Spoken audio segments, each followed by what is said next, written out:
Thundergrunt.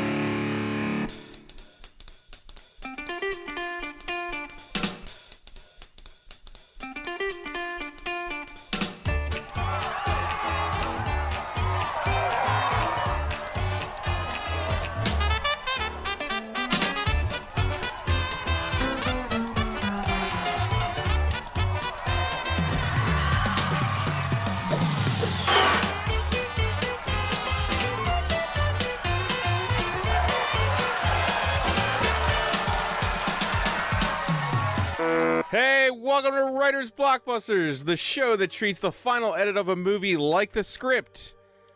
We're going to introduce ourselves, starting with Jamie. What? Twist. That's right. I'm going to say who's starting. You guys always are like, there's like that pause of, wait, who goes? I haven't turned the teleprompter on yet. Okay. I am Jamie Nash. I am a screenwriter and the writer of Save the Cat Writes for TV. By the way, I'll plug it right now in case you're listening. I have a webinar coming up in January. Sign up now and you can learn all about how to write for TV. It's a 3-day webinar. It'll be taped. If you miss a day, you can watch it whenever you want. But anyway, that's in January. Check it out. And they can find you on Twitter where? They can find me on Twitter at Jamie_Nash. But for that webinar, you can also go to savethecat.com. That's it. On to Jimmy. I am Jimmy George. I don't have anything to plug, but I am a screenwriter and script consultant, and you can find me on Twitter at Jimmy R. George. And I am Bob Rose. I also don't have anything to plug. That's so sexual sounding. I am at Thundergrunt Bob on Twitter and Instagram. And today we are going to talk about a very relevant and non-relevant movie, aren't we, guys? Mm-hmm. We're going to talk about Spider-Man 2. The first Spider-Man 2. Not the second Spider-Man 2 or the third Spider-Man 2. The first Spider-Man 2. 2004. I'm going to have to clarify that on the profile. I know. Oh, gosh. There's 3 Spider-Man 2s, soon to be 4 Spider-Man 2s. Because of across the universe, across the Spider-Verse. That's right. Yeah. Before we get into the nitty-gritty of Spider-Man 2, 1, the first Spider-Man 2, let's all go around and say our experience with this movie, our because obviously, I mean, 2004, sadly, is a really long time ago now. So this is kind of a classic now. So let's go around the table and Jamie, you want to go first? Yeah, sure. So for me, especially around this time, Raimi was like my big hero. So I was a huge Darkman guy, which, by the way, these movies have a lot of tastes of Darkman in them. Mm-hmm. When I watched the bank scene, I even thought of, gosh, why can't I think of what's his recent, the horror movie that I love? Drag Me to Hell. Drag Me to Hell. Yeah, I thought of the bank. When I saw the bank, I was like, oh, this reminds me of the bank from Drag Me to Hell. But anyway, Raimi, especially around this time, was like the guy for me. I would watch anything he made over and over and over again. And I thought Spider-Man was really good, but it wasn't like next level elevated. But Spider-Man 2 was that next level elevated where it felt like they just let him do what he wanted to an extent and go crazy with it. It felt very much like a Raimi movie. I also grew up, Spider-Man was my favorite superhero as a kid growing up.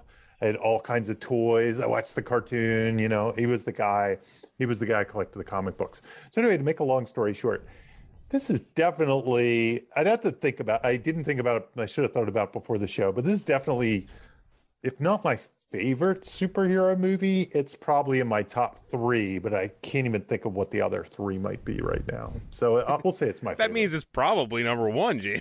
It probably is. Like I'm trying to think of which ones it could possibly be, and nothing's really coming to mind. I mean, that would Ninja Turtles, obviously. Ninja Turtles for sure. Ninja Turtles and Green Lantern, right? And then this. All right, Jimmy. It's weird, like for how much I love this movie, I don't really have much to say other than like it's definitely my favorite comic book superhero movie, and I didn't grow up reading comics, so for me, I don't have some, love for the source material the way others might. But I definitely think it's my favorite superhero movie. And one thing I was struck by, and we'll go into it as we talk about like the techniques and stuff, is how many quiet moments there are. This is a very it's for all the great action that's in this movie. There's a lot of time on screen where it's just Peter Parker like hanging out. Yeah. It very different than how things would be treated now. Like I don't think that the movie would ever be made this way now. Just the attention spans. Like I'd really love to hear like what my 15-year-old nephew would think of Spider-Man 2 if he saw it. You know what's funny though is when I watched this, what really struck me that I really hadn't thought of before was how similar it was to the current Marvel universe. Like there's something tonally. Yes, like, it's fun. It's the funny, comedy it's heartfelt. It's got this, more so than probably anything before it, or maybe even like Ben Affleck Daredevil or something that came after it. Right.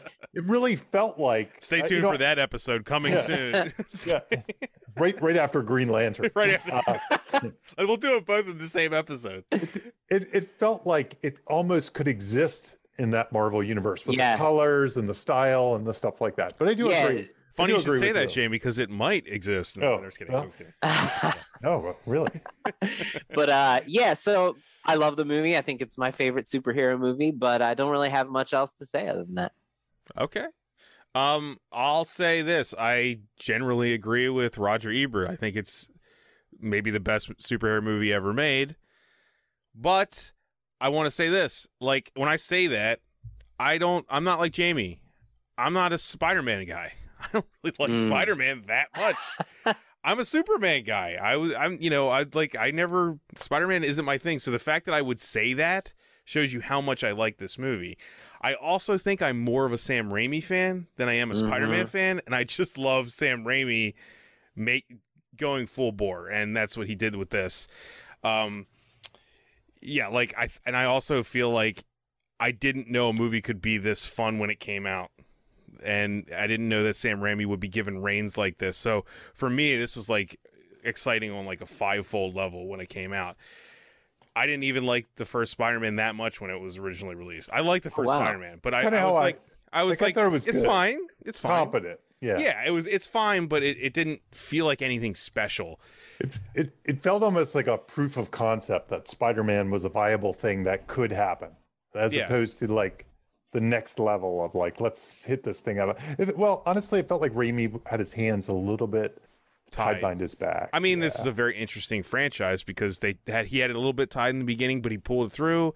Then he was totally let loose, and then they tied him up again. It's a very odd franchise. But I'm not a Spider-Man guy. I know Spider-Man people in my life that hate this trilogy. Oh, wow. They hate Toby. They hate Raimi's movies. I can see that aspect of it. It is just vehemently not their Spider-Man at all. Yeah. And that's fine. I'm not, whatever. But since I think that we're divorced from that, so all of us see it in a different way. Like, it doesn't matter that Peter Parker isn't the one that we have in our heads. So it doesn't matter. You know what I mean? Yeah, that holds zero weight with how I respond to the movie. So, but I can see what you're saying. Even me as a kid that grew up with Spider-Man, I always viewed Spider-Man as this kind of comedian, running commentary, snarky guy, which probably Holland does a little better than anybody else in the group. I can't remember Andrew Garfield's stuff as much. He's great too. I mean, he was a great Spider-Man. Movies aside, he was a great Spider-Man. But I think with Spider-Verse and no spoilers, No Way Home, we can agree that a lot of versions of a lot of characters are fine. You know what I mean?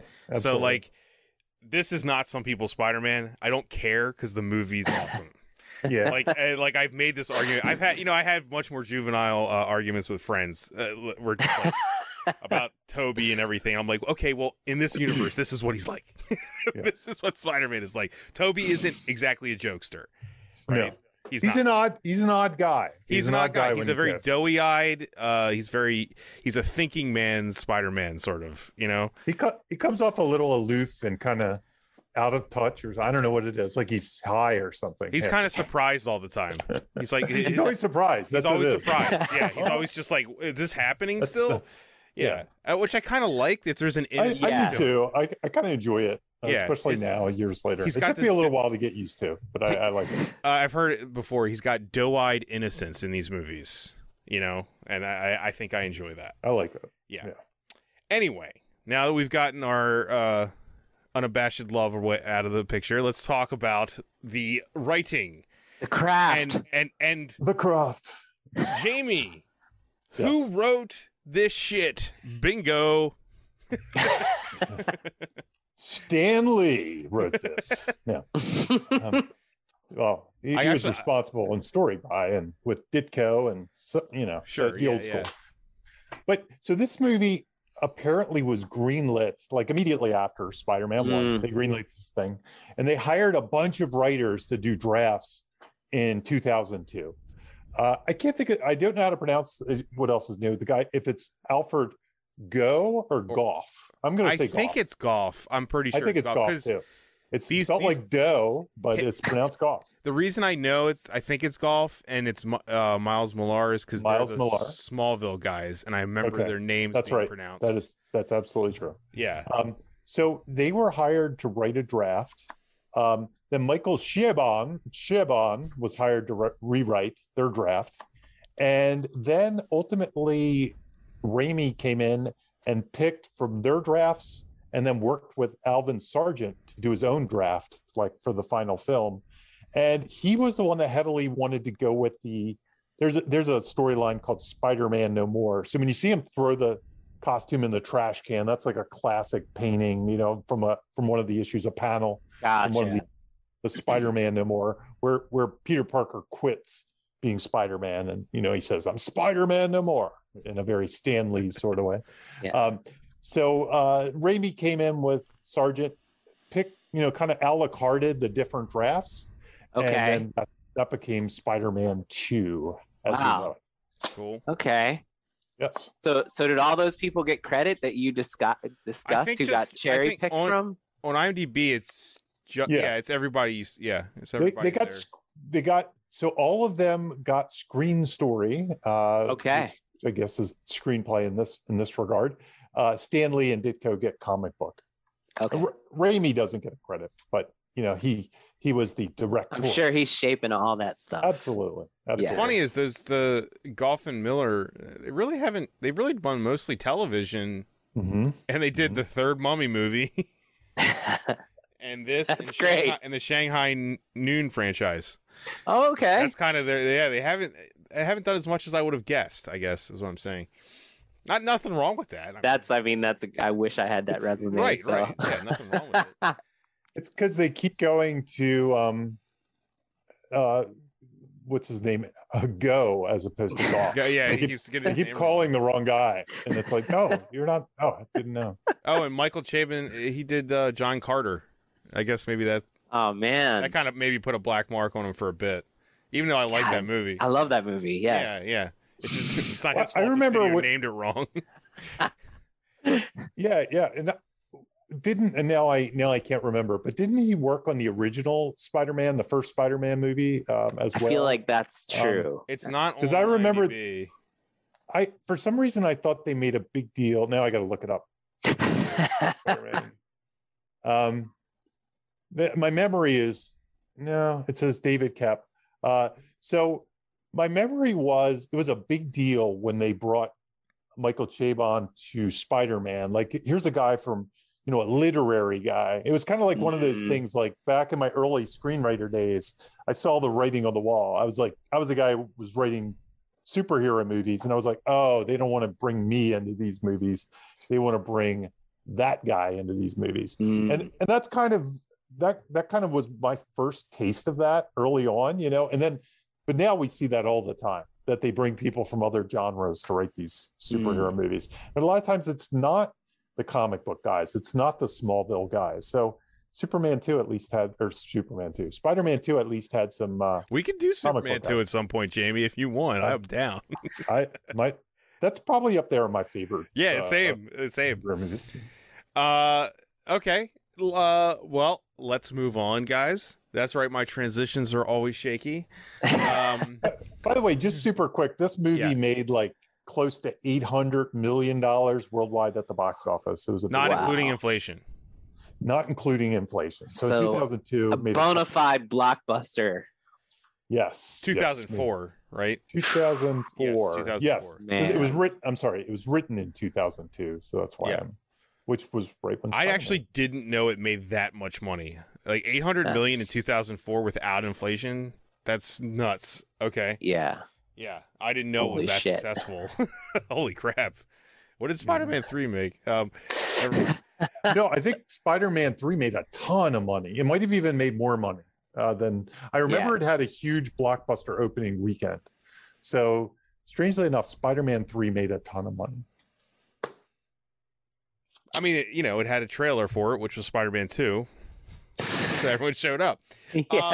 Let's talk about lower global stakes, big personal ones. I have no idea what you're talking this about. is. This is this is a Jamie note. Oh, it's a Jamie one. Okay. Bob, why don't you take that one? All right. Yeah. So here's the thing with this, and this is kind of a structure thing, really, and we'll talk about structure in a little bit. This is a really hard movie to pin down on structure, which we'll talk about it in a second. And I think what's going on here, the other thing I remember, and a lot of this is hearsay, so our listeners can probably correct us on some of these points, but I remember hearing even about James Cameron's Spider-Man development, which happened in the 90s, and there's a scriptment out there you can read, and it gets a little weird. I remember the big thing that was rumored was that the Spider-Man movie wasn't going to have a lot of Spider-Man in it. It was going to be about Peter Parker. It should be called Peter Parker the movie. And the thing I got in Spider-Man 2, I think that's kind of what it's trying to do in a weird sort of way. I think it's trying to be the Peter Parker movie, and I think it's succeeding. I don't mean it's trying and failing. But then I also think Sam is such an entertaining presence. He knows he has to put those whammo moments in there, right? So he gives you the 6-minute pizza scene at the beginning, and he's like, I'm going to give you this crazy sequence in the beginning and you're going to have it. And then he's like, then I'll give you some, Doc Ock stuff. And then I'll give you some, the bank scene and stuff like that, and he knows he has to give you a whammo every 10 minutes. So he's not like what was rumored to be the James Cameron thing. By the way, the James Cameron thing, I don't think is like that if you read it, but that's just how it kind of came across. But the rumor there was it was going to be like Peter Parker to the last 10 minutes or something. Yeah, like Unbreakable with Bruce Willis, where he doesn't become, or like Casino Royale, where he's James Bond at the end, type of thing. Something like that. But it was more interested in Peter Parker, and I think that is one of the things that's interesting about Spider-Man in general. Is Spider-Man almost is sometimes more interesting when it's Peter Parker. It is that world is sometimes more interesting. And I think in this movie, and we'll get to it a little bit when we get to the structure, I think the Peter Parker story is the A story. And this Doc Ock thing, he barely cares about it. Just keeps interrupting every few minutes. It's weird in that way. Yeah. It's just this loose thread that kind of comes. It would almost be like a rom-com where the relationship is the important part. And then like maybe their job or whatever, that B story comes in every now and then. It's very much like a workplace drama. Is that why we like it so much? Is because the A story is the character story? It's not the plot. It's not, I think it's a character-driven movie where there's Spider-Man things going on in the background to an extent. At least the villain part of it. The villain part. Spider-Man's the whole thing, but the Doc Ock thing is kind of going on in the background. Yeah, it's so weird in that way, and like you said, we'll touch on it structure-wise in a little while. But like how normally when you're watching one of these superhero movies that has a MacGuffin, the tritium, the MacGuffin is the primary focus of the whole narrative, right? Exactly. And here it's just sort of like we get like 3 little moments sprinkled throughout with Doc Ock's plan to use the tritium. And it has its own little mini story, right? It has a beginning, middle, end. Yeah, that's but totally but it's mechanical. It doesn't. Yeah, it's just there. it's sort of ancillary to the drama. Yeah. So usually we save like, what did you learn from this or something? When I did the rewatch for this, the one thing, I'm not sure that I learned it, but the one thing it highlighted for me, I think if you're writing, this is going to be a bold take. This will be my hot take. But I think if you're writing a superhero movie on spec, I think this is the better model to look at. I think you're better off as a new writer coming at something with this, because we've seen the superhero movies, we know what they are. I think you're better off coming at it in this character-driven story that just so happens to be a superhero movie that keeps interrupting. I almost think this would make a more interesting, maybe not this movie, but this approach would make a more interesting spec screenplay than the movie that is a thrill a minute and it's very plot driven and very much has those kind of villains and things that we've already seen. Instead, to kind of come at it from this character driven, personal sort of way might actually be instructive to writers who want to write this kind of genre. I like it. That's my weird hot take. I like that a lot. I like it, Jamie. Yeah, you could probably accuse a few Marvel movies of being the A story being the plot and not the character. I mean, most Marvel movies. Yeah, most Marvel movies. And that's okay. It's working. People love it. Yeah. That's okay. My reason I'm saying this is because I think they have that covered. They got that. Yeah. How we can differentiate ourselves is maybe by shifting it and doing what this movie does and saying, what would it be like? What would Superman and Lois Lane's home life be like almost? And write that movie. Superman stuff happens, but we're taking a look at it from a more personal direction, maybe a more heartfelt direction, and maybe just a different angle that maybe Hollywood's scared to do because they need a whammo every 5 minutes. Yeah, it's interesting. I have the sequence approach later on in the on the talking points. Yep. But you're making me think that so let's skip down to it and go back, okay? Because I think it's a good explanation. So save me a transition. I saved you a transition because I think this is a good time to talk about it, Jamie. The way you're articulating this is very, very instructive. No, I really like it. Of why the movie feels so different and stands out from other superhero movies, at least from the three of us. Yeah. So when you're coming up with your movie and you have that white page and you're like, how the hell do I where do I start? One easy way to do this is come up with 8 mini movies that all tie together to the overall story conflict, and all those movies have their own like goal, reward, stakes, obstacles, and ticking clock. And you write out 8 mini movies, and all of a sudden you can kind of compartmentalize these 10-minute increments, and all of a sudden you have the building blocks for the whole script.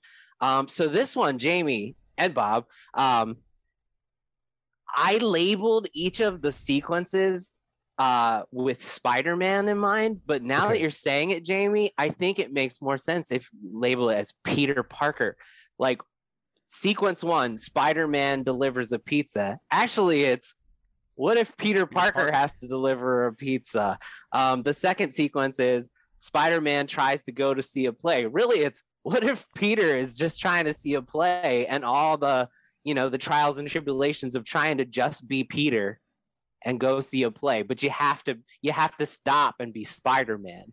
Each of these sequences, if you rephrase it like that. So the next sequence is Birth of a Monster. It's Doc Ock. It's basically the creation of Doc Ock, the lab demonstration gone wrong, and then the surgery gone wrong.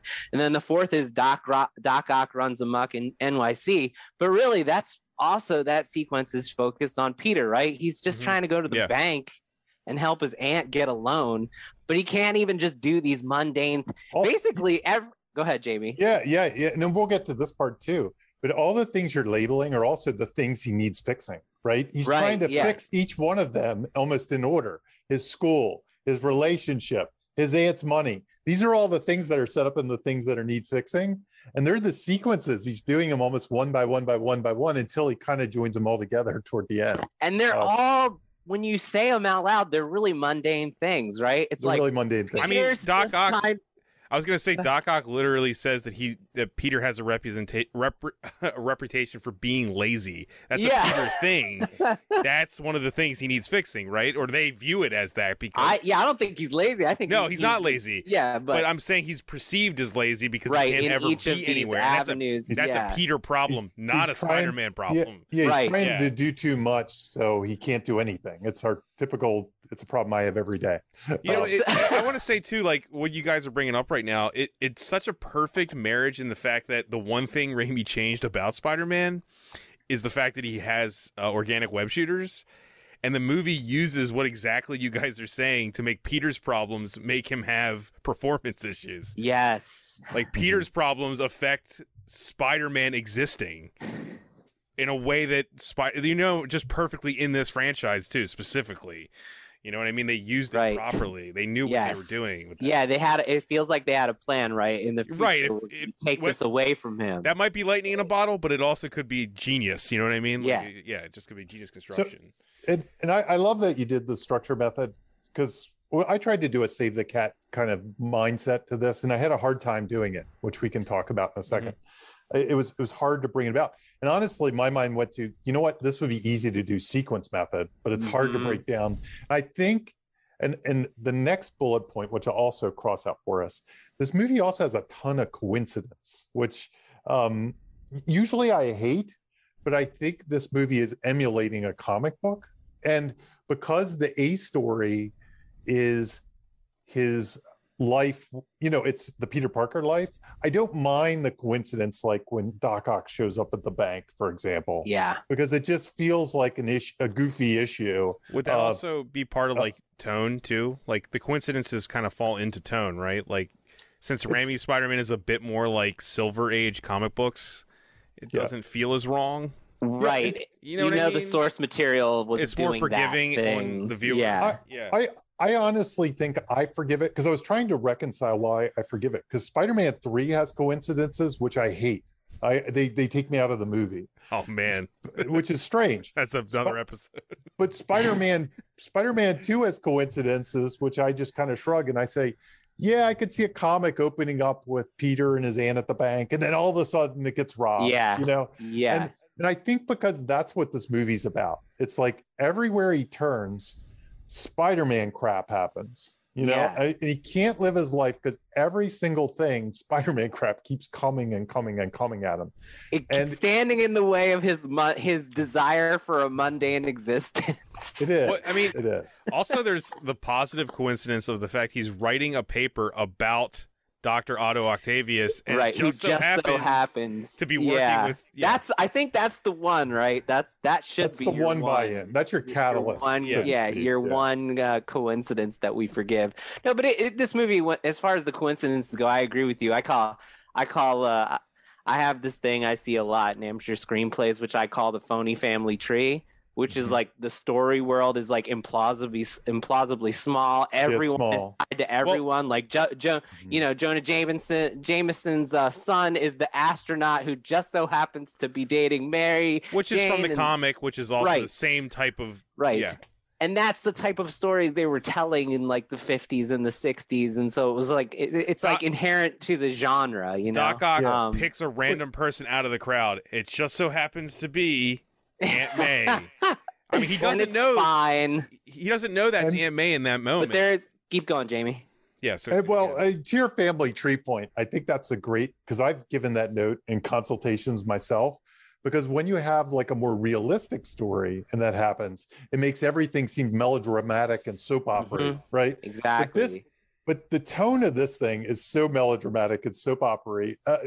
Sam Raimi, with the exception of his kind of serious movies, he's always like totally winking and tongue in cheek. And the whole thing's like, I love the dialogue. It's so weird. Like when he starts saying the poetry and she's like, what's that even mean? Or what, it's like, there's so many weird things like that, especially Mary Jane's dialogue. Like she says the strangest things and I love it. I'm so there for it. oh boy, or whatever. I don't know. There's just some weird stuff that he puts in.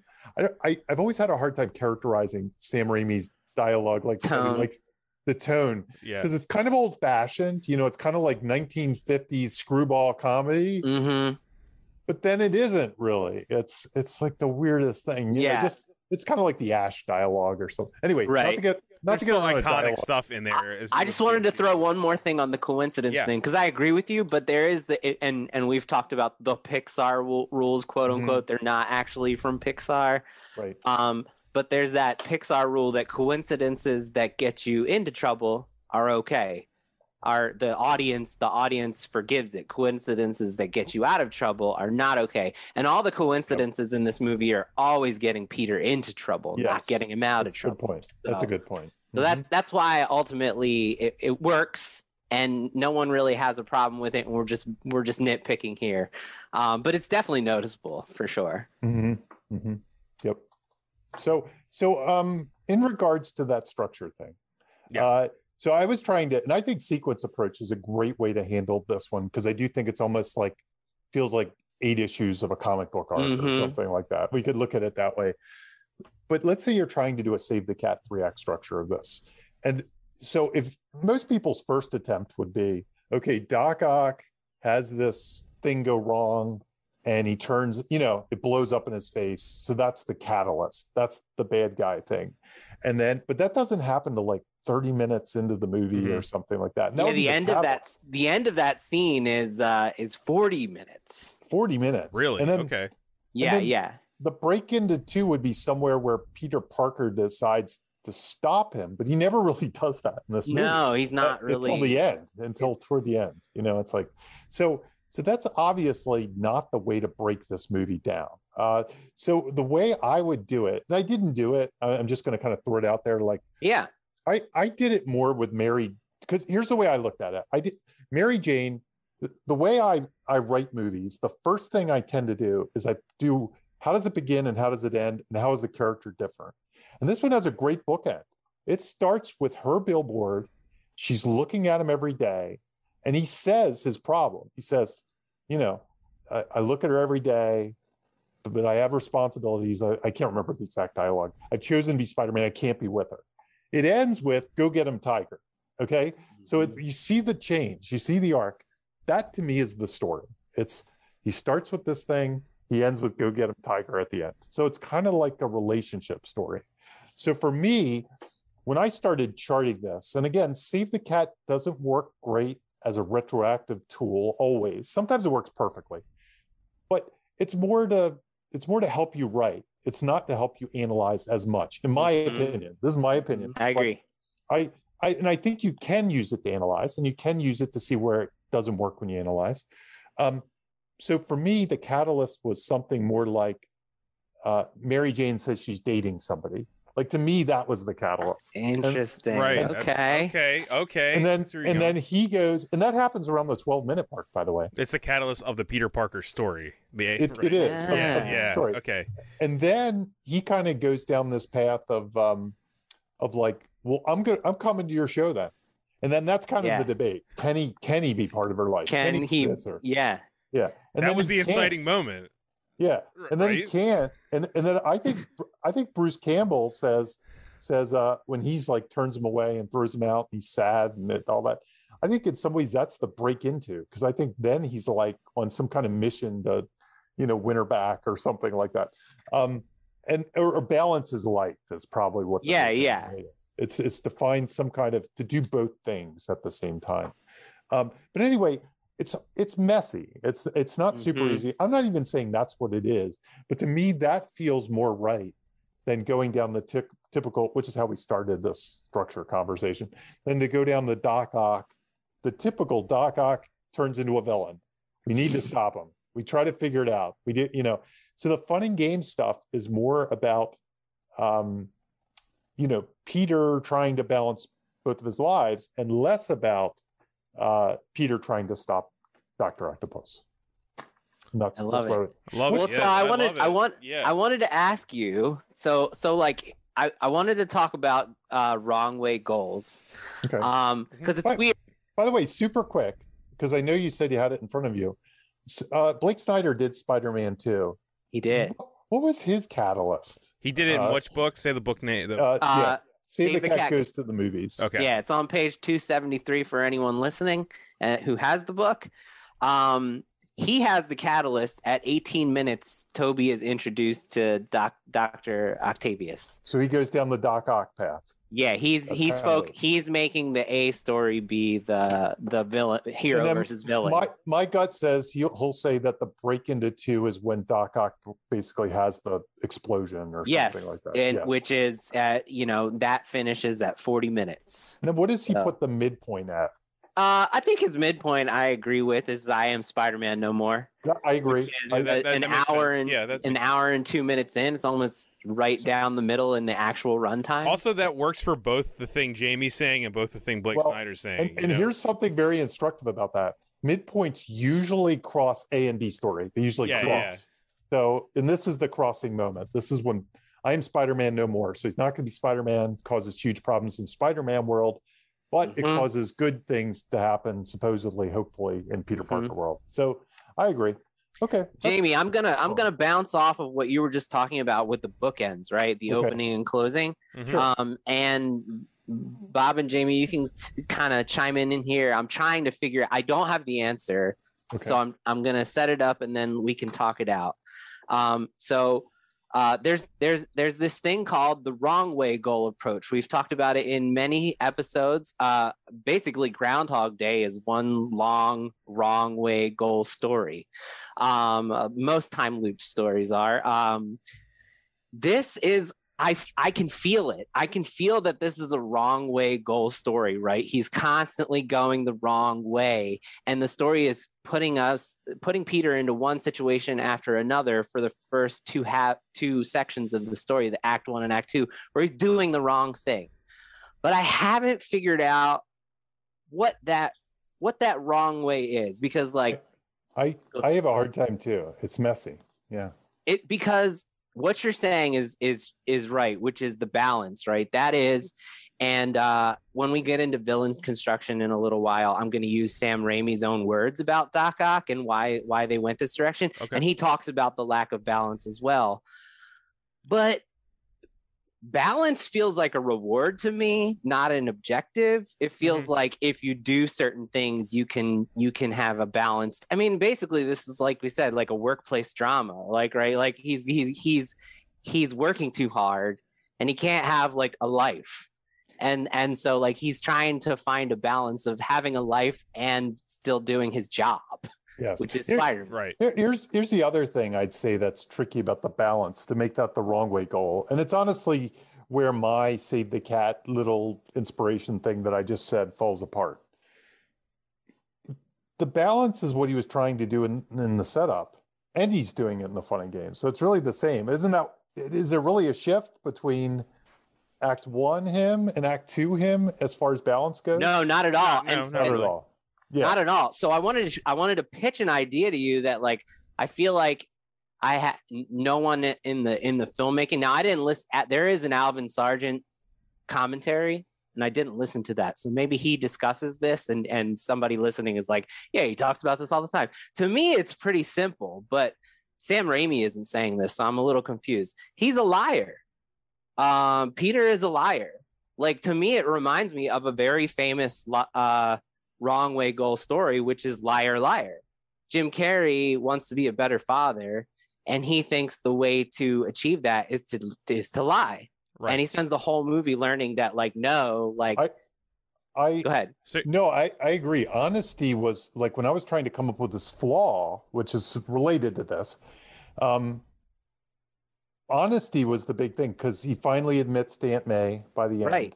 He finally admits to Mary Jane at the end. She doesn't admit it. She sees it. Yeah. But he allowed that to happen. He allowed it to happen. Yes. And he was about to admit it to her. He was going to tell us. Yeah. So he realizes that, so if you were doing a moral premise, and this is the way, so honesty is what I came up with the flaw. Yeah. Also, he does struggle with honesty the whole time too. Like, he's actually like having daydreams about like telling her. Remember, he's like verbally talking to himself, and he has weird reasons for doing that. Like his reasons are for protection.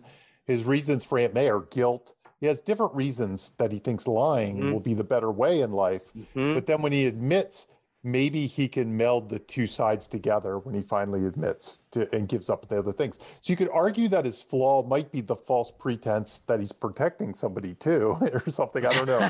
Also, it kind of feels like we're jumping near theme almost, right?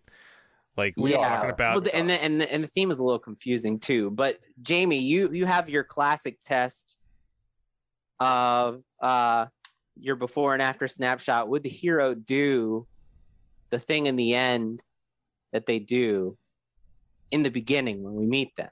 And what is that thing that they do? And the thing that he does in the end that he wouldn't do in the beginning is he tells the truth. Yeah, he's honest. Yeah. And to me, that's clear cut, but I just haven't seen much discussed about that. So I was a little confused why it wasn't focused on. But you guys agree then? So it's not as controversial as I thought it was going to be.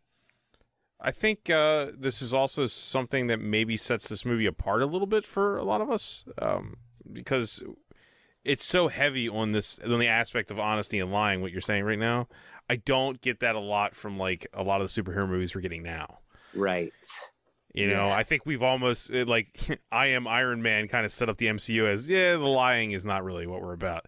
You know what I mean?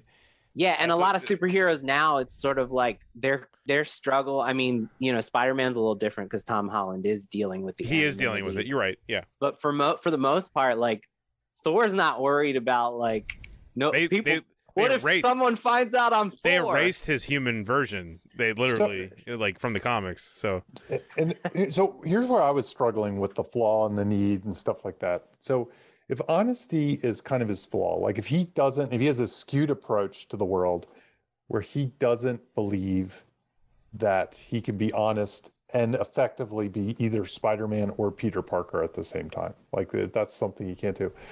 Do you see? I can't find necessarily all the lessons that he learns along. I guess I keep seeing the negative lesson. I guess I do see like all the negatives. Like I was almost looking for a mentor. Like, and Harry, the villain you mentioned, go for it. Go for it. I'm sorry, Doc Ock. I mean, I was gonna say it's actually Dr. Otto Octavius that's sort of the mentor about honesty, right? Mm-hmm. That amazing, which I love, that amazing scene when they first meet at the table when they're eating the tea time.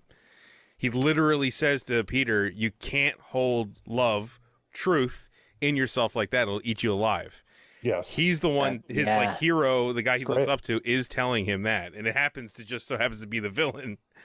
You know, that's perfect. And I didn't even remember that. Yeah, there's also telling him that. That's great. That's There's also Jamie.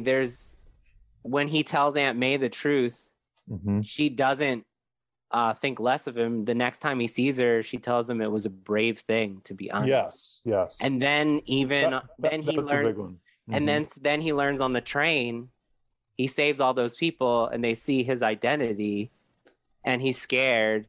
And that's like the big memorable moment in the movie. And they give him back his mask and say, "Don't worry, we won't tell anyone." Yeah, it's almost like learning to trust or learning to let go of all those things he's holding on to. So there are measurable beats of that. But also like mixed with the truth shall set you free type of thing, right? Like yes, absolutely. Yeah. So on that, he doesn't have to hold on to those burdens. He can. And I'm trying to remember if there's a couple other spots now that we're talking about this and I don't have an encyclopedia memory of this thing, but like when he talks to the doctor, I'd almost expect it to be hit there. Remember when the doctor says, "As far as I'm concerned, it's all in your head." Yeah, he doesn't really have any great help for us. And then he basically says maybe you're not supposed. He argued. The doctor argues on the opposite end. He says maybe your friend's not because Peter tells him my friend has this dream that he's Spider-Man and like talks about all the trials and tribulations of that. And he says not being honest. Yeah, not lying, right? Lying, and the doctor says, well, maybe your friend's not meant to be Spider-Man and being so the doctor's sort of debating what Peter's thinking to himself, you know. But isn't that also challenging what we know he has to eventually get over to? It's like kind of beating up the character a little bit more, but in a very in a very nice way, in a very pleasant way. But it's making his obstacle even harder. It's dramatizing it even more. Yeah. And then similarly, it kind of goes to the Ben flashback, which has a similar. It doesn't really talk about honesty. It just kind of puts the weight on his shoulders again. Like, I want you to be Spider-Man. And he refuses to take Uncle Ben's advice and Uncle Ben's hand in that moment. So there's definitely a lot of growing pains that you can track. And we haven't even mentioned the fact that he's lying to his best friend. Yeah. He killed his best friend's father, and he hasn't told him, pretty much. That's another aspect, right? So lots of lies, lots of deception. Well, he didn't kill his best friend's father. His best friend killed himself. Sorry, but still, he knows what happened. Yeah. Yeah. No, I definitely think that's where the flaw, to me, that's where the flaws go, is toward that honesty, toward that truthfulness, toward that hiding behind a mask kind of thing. Yeah.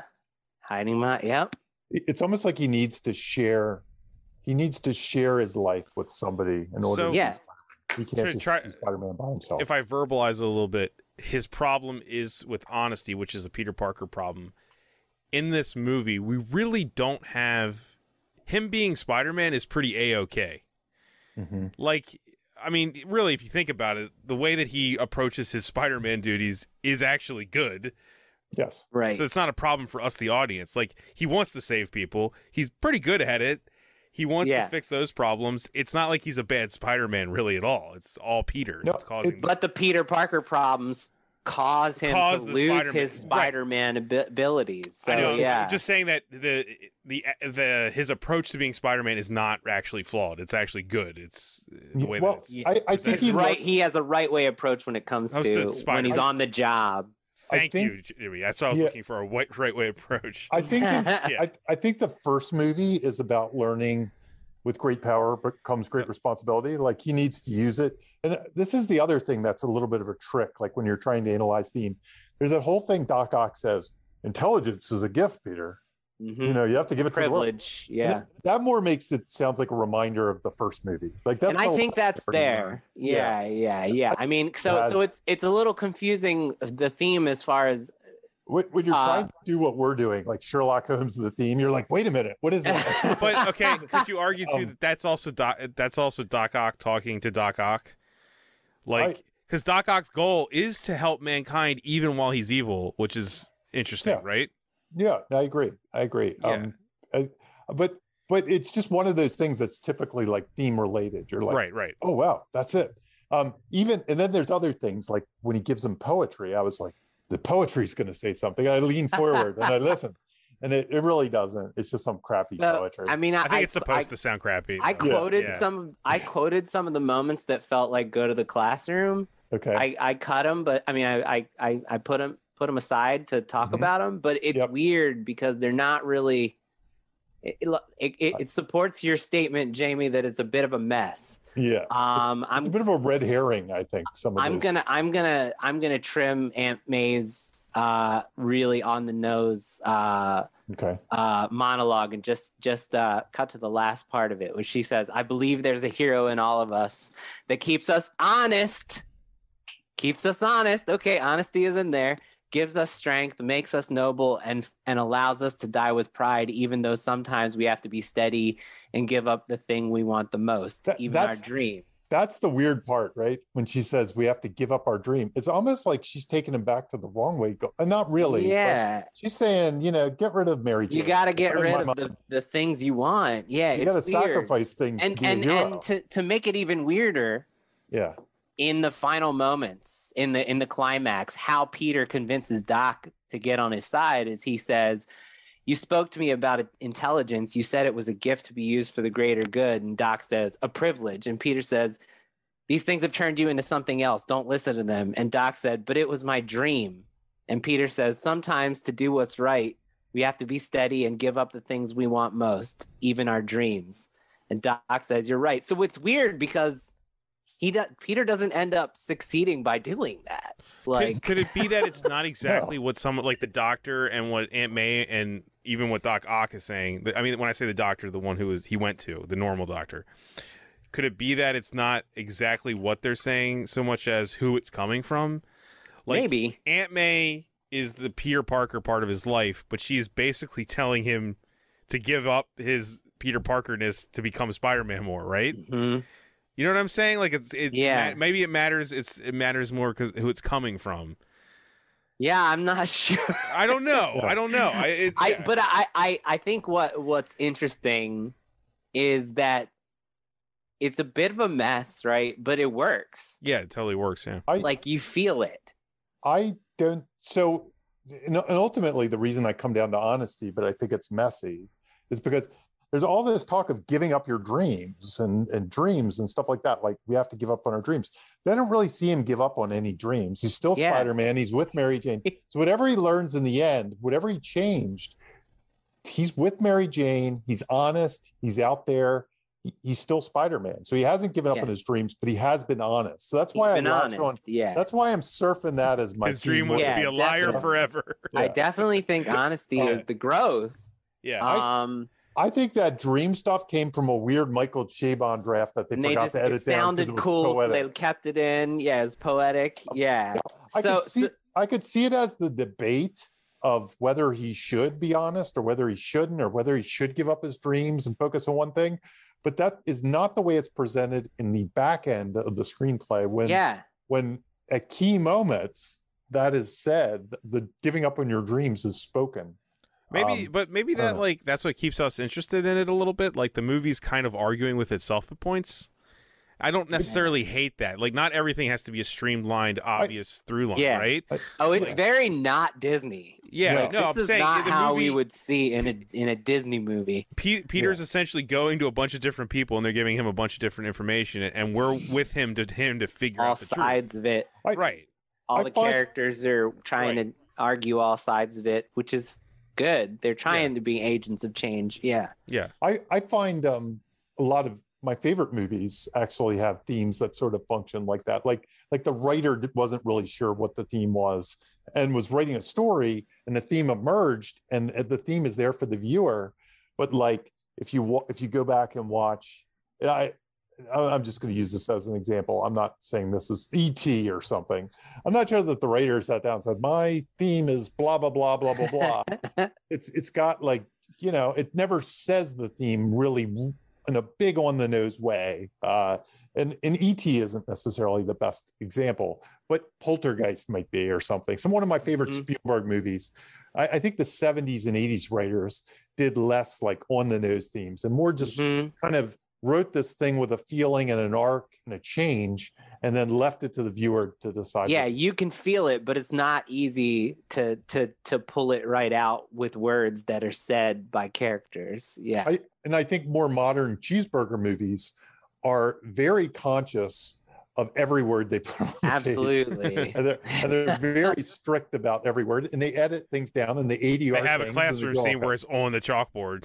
Yeah. I was looking for the classroom scene and I found a few, and Bob, you mentioned one, and that was when he meets Doc Ock, and then the tea time when he tells Aunt May the truth, and the next time he sees her, she's like, "That's okay that you told me the truth. I'm proud of you for being honest." Like that's another classroom scene, There's even more stuff like to throw you off if you're trying to analyze it, like Mary Jane just saying you're an empty seat and stuff like that. It's like, what does that mean, an empty seat? And then he comes back later and says, not an empty seat anymore. And there's all kinds of there's philosophical dialogue going on. Also people insulting Peter too. Also, juxtaposed to what the audience is seeing with him saving people is also really great and gives more context to Peter's life. You know what I mean? Like, we're seeing him do all these incredible things, and the people in his life are, like, literally shitting on him. Yeah. He's losing, they tell him, don't let me down. You're fired, you're lazy, you're an empty seat, you're nothing, man. I think that's a good transition to the rooting resume, his rooting. Jamie, resume. that was my intention, but you just called it out, so now it seems like I. Yeah. because honestly, this our arc of the show is about transitions. Yeah. Over here, I was clapping, and then Jake's just like, "Oh, we should transition." The one good transition. I'm sorry, Jamie. Go ahead. Yeah, because no, honestly though, this movie does have like 20 minutes of rooting resume establishment. It totally does, yeah. Up front. It does. It's crazy. Jamie, So, you want to talk about what sure. the rooting resume is from your book? Yeah, so in my book I call it the On rooting sale resume, and on sale now, Amazon. It's basically just selling your character as why they should be likable. Now, Save the Cat that's where it gets its title from, right? Why should we care about this character? Because this character, even though they're a jerk, they saved a cat. But Save the Cat is only the tip of the iceberg, as you find in most movies. One of my favorite examples, if you go back to the Joker episode, because that character is so despicable in some ways, but it spends so long showing you why they're not despicable, or why they are worth rooting for, or why we should pay attention to this character. Now, Peter Parker, we already have a likability factor, and the first 20 minutes of this movie just shows us why we should care. And I think one of the biggest ways, and Jimmy tracks some of these, is just showing how the world is constantly crapping on him, hitting him on the head with bags, whatever, and how big of an underdog he is, and how the world, just as good as his heart is, the world is just kind of against him. Yeah, you have in your book. It's going to be weird to quote you back to you, but we'll do it. Especially because I don't remember. So Jamie Nash, the writer of Saves the Cat, writes for TV. You break it down into 6 categories, the rooting resume, and you have 34 different rooting techniques. And I'm not going to do them all, but I found 22 different in the first 18 minutes. True. So, I mean, so the first section you have is their underdogs, and some of the ones that you list in as potential rooting techniques that we see is the world treats them unjustly, just like you're saying. The world shits on them unjustly. They're Rodney Dangerfields. They get no respect. That's a big one. They're economically challenged. They lack money or material things and live difficult or maybe even miserable existences. Rent. Category 2, you have they care about someone or something, and I found you have 4 listed here, and I found 3. They care about a significant other, a grandma, a friend, family members. They care about their neighborhood, or a place that's nostalgic to them. So he cares about New York, man. They live for a cause, and he's trying to help those who are harmed by others.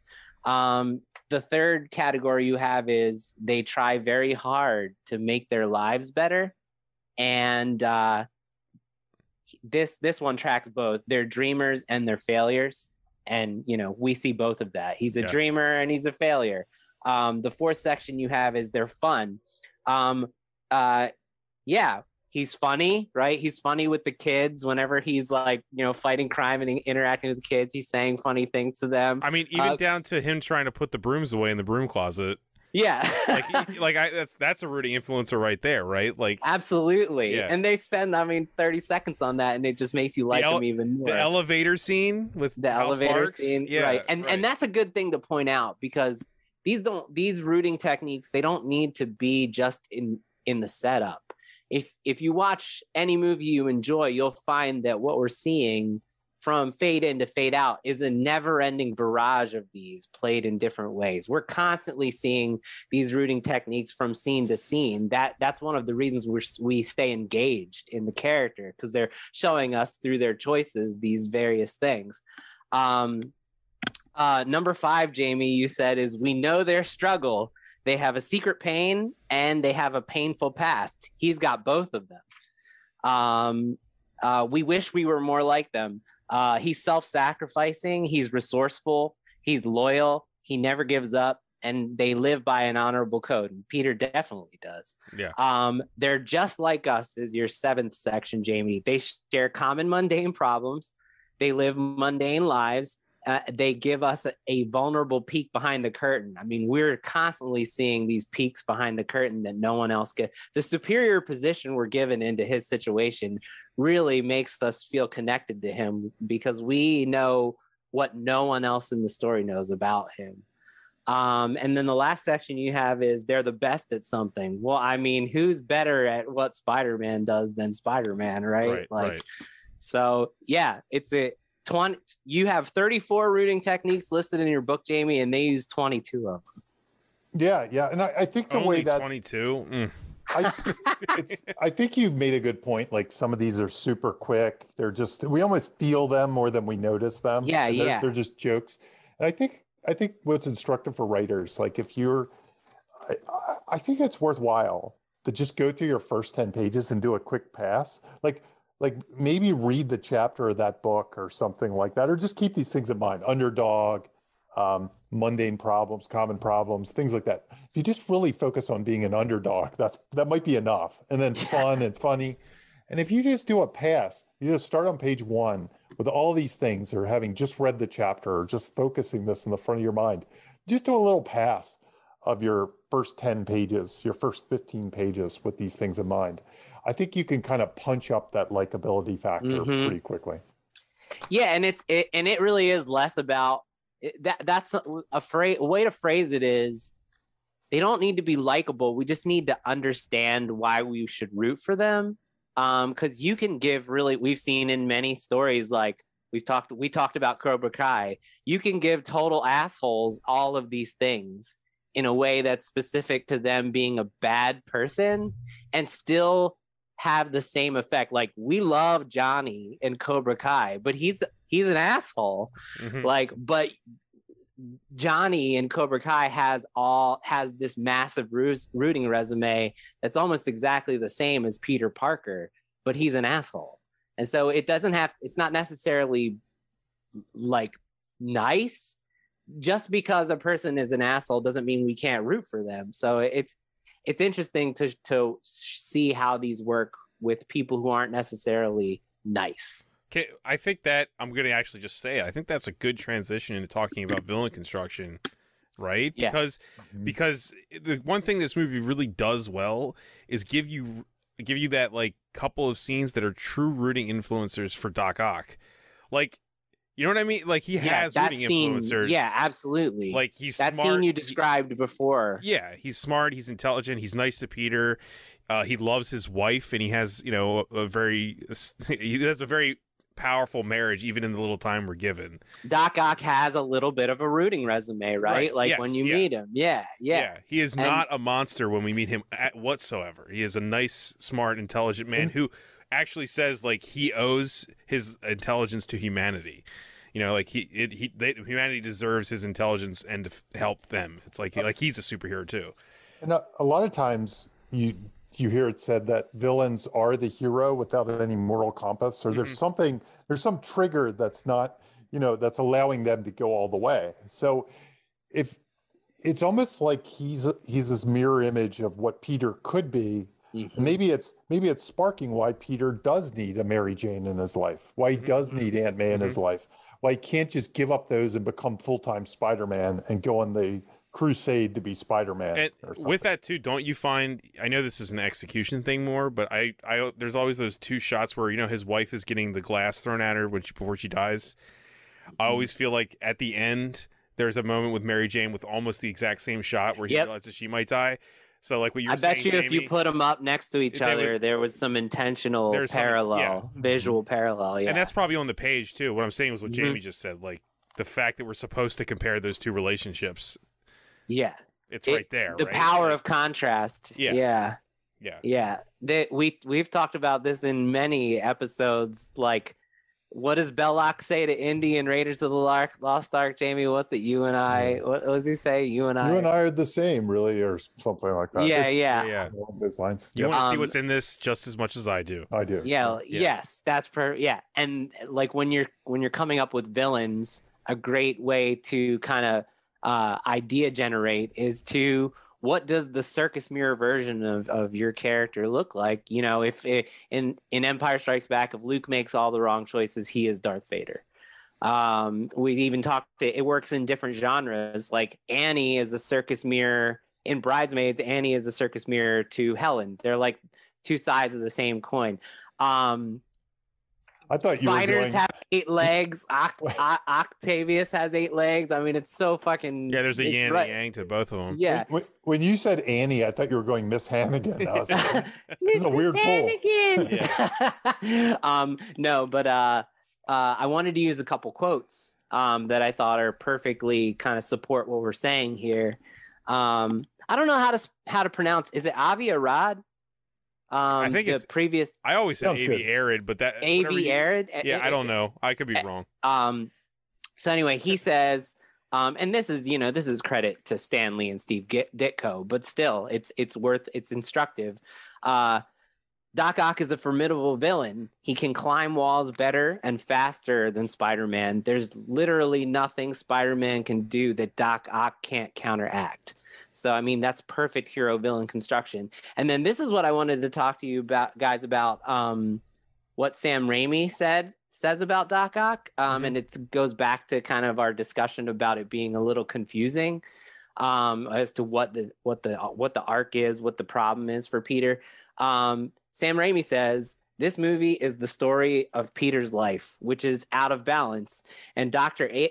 Octavius represents for Peter someone who has achieved that balance. Peter sees Octavius as somebody who has mastered both his gifts, in this case science, through which he can serve the good of mankind while also maintaining a loving relationship with his wife. But then, so it's weird, we kind of meet Octavius as the character that, it's weird to meet the villain as the character that Peter wants to be, that is teaching Peter the lesson. I thought it was unconventional in that way. The way that it doesn't break that trust that you're saying how we meet them too is like the actual mumbo jumbo of how he turns into Doc Ock, which they actually put effort into is that he doesn't really become evil.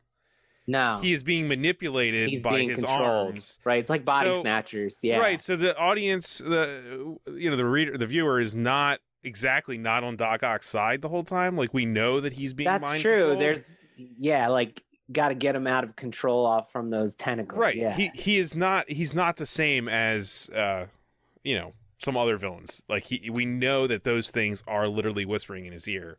And thus that ends his arc too, right? Like, he finally tells them to shut up. He tells them to shut up. Yeah. Yeah. No, Peter's right. Yeah. We have to put this in the ocean. Yeah. Yeah. Or in the river. But no, I thought it was interesting that Sam Raimi's also going back to that balance problem rather than the honesty problem. Yeah. Yeah. So, because Doc Ock, there's not really much about Doc Ock that shows Peter, like, you could just be honest, like Doc Ock doesn't need to, when he meets Dr. Octavius doesn't have to pretend he's not a scientist. You know what I mean? Yeah, you're right. Like, you're right. So anyway, but isn't that a good reflection of him though? That's you're right. Anti-reflection. That's true. He's that's the guy who, look what happens when you don't have to hide. Yeah. Your superpower. Yeah. Good point. This good, Yeah. That's what then that gives Peter the goal to try achieve that, right? Yeah, that's a good way to put it. Yeah. Yeah. So it's a little messy. A little messy. I'm kind of struck by how many things are messy, but yet all three of us said it might be our favorite superhero movie. I mean, I think some of it too is execution, which we're not discussing. We're not discussing direction, aesthetics, effects, performance, stuff. Music. Yeah. Yeah. So I think it could be akin to that. But on the page, it might. On the page, it's a bit of a mess. Yeah. Yeah. I think we're down to good news, bad news. Yeah, I wanted to. If you guys want me to do it, I'll do it. I did one. Do it. Yeah, no, go for it. Okay, so Jamie, I feel like you do a good job describing good news, bad news. I think our best episode for this was Solo, right? Yeah, Solo. We found it. We did a couple more. We did a Die Hard. We did an Indy, Raiders, the plane, the one wing plane. Yeah. Yeah. Yeah. So I mean, good news, bad news is a thing I see. A lot of new writers who write action, they come in with that outline and they write this linear action sequence, not scene, but sequence, where it's just everything happens like John Wick shoots 10 people. He drives a car real fast. Everything goes good. But the key to really good action writing, especially, and really it's all writing, but action writing especially, is to have this roller coaster of up and down emotions. So something good happens, and that good, then there's a twist, and it's like, uh-oh, and then something bad happens, and then there's a twist, something good happens. So it's constant good news, bad news. So if Spider-Man saves a person and gets them on the ground, then a speeding truck is about to hit them or something like that. Or that's one of the beats I'm going to tell you. Yeah, exactly. So it's a constant shift. You don't want to just keep going good news, good news, good news, like everything goes right. Nor do you want to just go bad news, bad news, bad news to the depths. You want this constant up and down roller coaster of good things happening, bad things happening, successes, failures. Or even an up and down train track. An up and down train track. And the more surprising those twists are, the more ironic those twists are, the more fun it'll be for the viewer and the reader. And I think you can use this technique for any genre. I think even I use this even just for a simple conversation that's conflict laden, so that, because often I read a lot of scripts where there's a situation on screen, a scenario on screen that's just like two people talking, and it's either all going positive, like better and better and better, or it's all going downhill. But if you can create a scene where even just a simple conversation goes good, then bad, something positive happens, something negative happens, it makes it more interesting. It makes it unpredictable. It reverses expectation. It just makes the whole ride more fun. And so there's a lot of, I had to figure out which one was the easiest to do, because there's a lot of good news, bad news in this movie. And the one I ultimately chose was my favorite sequence in the movie, which is the train. But I only did, because there's so much, I only did the second half of the train. And even you're going to hear, like, even the second half of the train, it's insane how much this is used and how effectively it's used. All right, so here we go. This is, I'll try to use my mic. Second half, you mean when the brakes are shot, when he pulls the brakes out? Right before that, after he's thrown off. Okay. And by the way, just to say the reason the train is so instructive is one of the other things that train sequence was apparently storyboarded and scripted for the first movie, but then it moved over. So it was almost like they brought that over in isolation. It's kind of like what happened with Raiders of the Lost Ark. We've talked about that so much. Yeah, literally. It was on the whiteboard. Yeah. They saved it for the next one. That's amazing. I didn't know that. Yeah, and the whole thing came over. So it was very detailed, and Raimi was involved with the gags and storyboard artists and everything else. So that's why it's so rich and giving Spider-Man something he cannot handle. Right? Yep. Yeah. It's great. It's great. Great. Okay, so here we go. And I tried to make this as short as possible, so I started where I felt like I could do it as short as possible.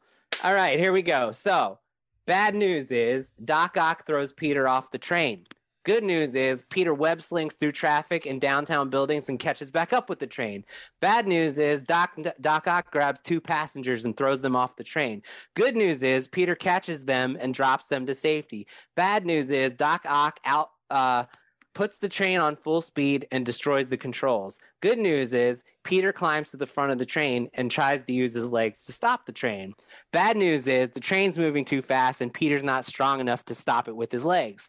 Good news is Peter shoots webs on the buildings and uses them to slow the train down. The bad news is those webs break and Peter almost falls off the tracks.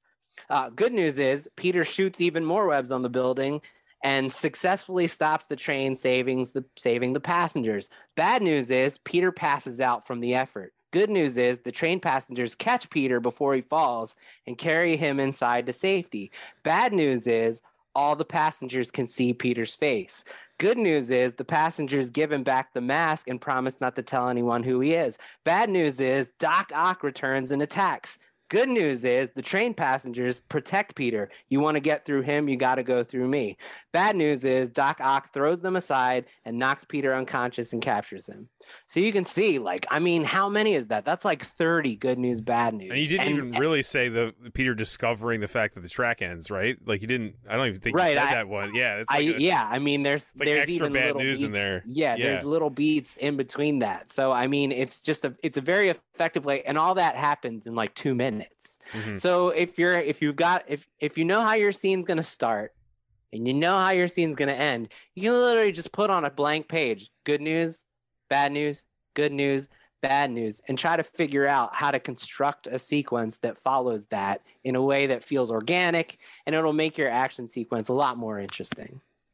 And this is just a perfect example. Watch that train sequence. I mean, there's a reason it's kind of like the starring moment, I think. I mean, I've actually seen the train sequence like trend on Twitter like twice, like just the train sequence, you know? It's so good. Yeah, it's so good.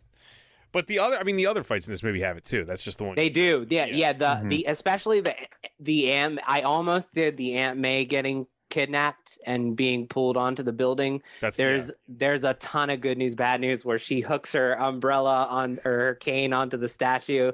So that's a good news. There's so much good news, bad news in that sequence too. That sequence also really plays into the thing Jamie was talking about with tone and stuff. Yeah. Aunt May holding herself up off of just one umbrella is kind of an amazing feat for an old lady. I think we've covered from what I'm looking. I think we've what covered, we were going to talk about everything. Yeah, I think we covered everything, guys. Unless you guys have something left to say about Spider-Man 2, 2004. There was a lot of craft. There was a lot of craft that I didn't put down just because I didn't want to be talking for like a half an hour while you guys just sit there and listen to me. There's a lot of book reports. The whiteboarding is like incredible in this movie. I mean, like we could do a whole episode just on the premise delivery of this movie. Like, what does it look like when Spider-Man has to deliver pizzas? What does it look like when Doc Octopus does a bank heist? Like, you know, they say how does Spider-Man stop a train? How does Spider-Man stop a train? That's different than the bad news, good news. It's like, how can that's he do premise it? Delivery. That's something we can only see in this movie. Yeah. Right. So I mean, there's a lot of craft that we didn't even touch on. Yeah. It's that good. It's that good. A little bit messy, but really tastes. It's like sometimes it doesn't look like good on the plate, but it tastes fucking great. It tastes so good. Yeah. I mean, Jamie, I feel like you already said what you learned, but do we want to say anything else we learned from doing this episode, from the rewatch? Man, I kind of want to say exactly what Jamie said, is that... Yeah, same. Exactly. I mean, this movie takes such a personal approach. Like, it's so focused on Peter's life and less on the Spider-Man. Like, it's not Green Goblin versus Spider-Man focused the way that you would think it was, like coming out of it, like revisiting it. So, and it works. Yeah, I like when you said that, Jamie, was like, oh, Spider-Man's not broken. Spider-Man isn't broken in this. It's Peter. And therefore Spider-Man doesn't work. Broken. Yeah. Yeah. Yeah. It's the strange thing too is I also like that it's all an erectile dysfunction metaphor too. Yeah. It's not like it's some weird indie film or something either. It's definitely a big comic book movie that hits you with all the action. Like, you don't notice that much it's character driven. Like, I think even when Blake Snyder did his Save the Cat, maybe he didn't even notice. You know, he's like, he did it focused on the Doc Ock. Yeah. And I don't think you really do notice. I mean, it took me to this time when I was really having to break it down for this podcast to really think of it in those terms. I never really thought of it that way before. It's weird too, because like with stuff like, you know, when he's like all happy and skipping to raindrops falling in the, you know, it's like, that is so obviously it's Peter's movie. Right? Yeah. Yeah, it's like that is not a Spider-Man moment. So yeah. Okay. We've already done plugs, so I think that's everything, guys. Yeah, is this the end of the year one? This I believe we're not going to do another one this year. The next episode will be January, won't it? Yes, Yeah. because this comes out on a Monday, the 27th of December. So this is the end of the year. We're recording this for anyone listening on Christmas Eve because it's been one hell of a month. Yeah, holy shit. Yeah, it's just been a very heavy month. So yeah, this is the end of 2021. We've had an interesting year for our show. So all virtual this year. All virtual. I think we did a good job. Yeah, we did our best. And we've actually had some fan interaction, and so thank you for anyone who reached out to us, made a bingo card. Yeah, somebody made a bingo tweeted card about us. Anything any of you did, we really appreciate anyone listening and supporting. 4 years we've been doing this. That's crazy. 4 years. We spent 3 years talking about Save the Cat. Jamie then wrote a Save the Cat book. And now we're talking about Jamie's Save the Cat book. We've been through it. I was surprised. I can't remember why, but I was going back and looking. But we've done a lot of virtual episodes. You know, it still seems new. Like we just started doing virtual episodes. No, we've been. I was like, oh yeah, we did a lot. I can't remember. It's sometimes I go back through this podcast for my own projects, and I think I was looking up planes, trains, and automobiles, and I was scrolling through and scrolling and scrolling and scrolling and scrolling. So I was like, yeah, we have a lot of episodes up. So. Yes. Yeah. This one's number 70, right? 70 plus hours of us talking about screenwriting.